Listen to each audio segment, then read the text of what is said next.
Hey guys, today's video is on pivot tables.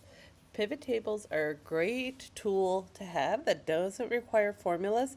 That way you can sort and explain data in a clear and effective way.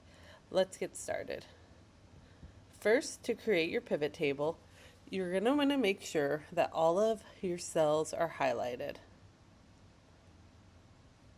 You're then going to go to the top and where it says Insert, click Pivot Table.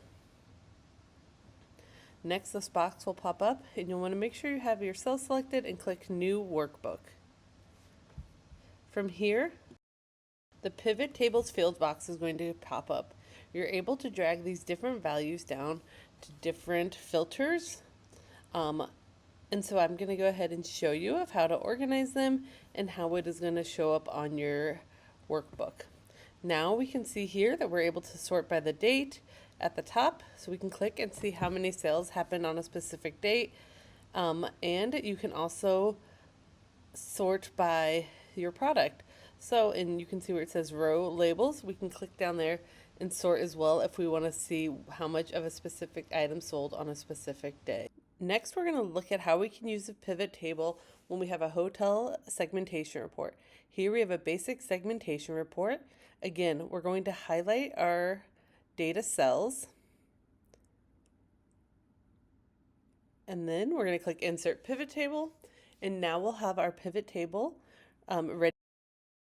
ready to go. Next, we're going to drag our date down to filter again. We are also going to start dragging our other values that we want to review. Our segmentation, and then our ADR, room nights, and our revenue. The great thing about pivot tables is that you can play around with them and try different things. You really cannot break a pivot table because you can just easily drag and drop things, and if they don't present like you want, then you just drag them the other way or drag them away.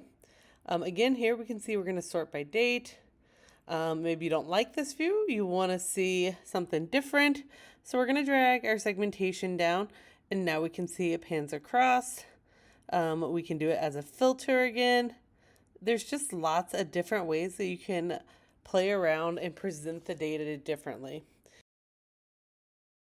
What's great about the pivot table is that it is so adaptable.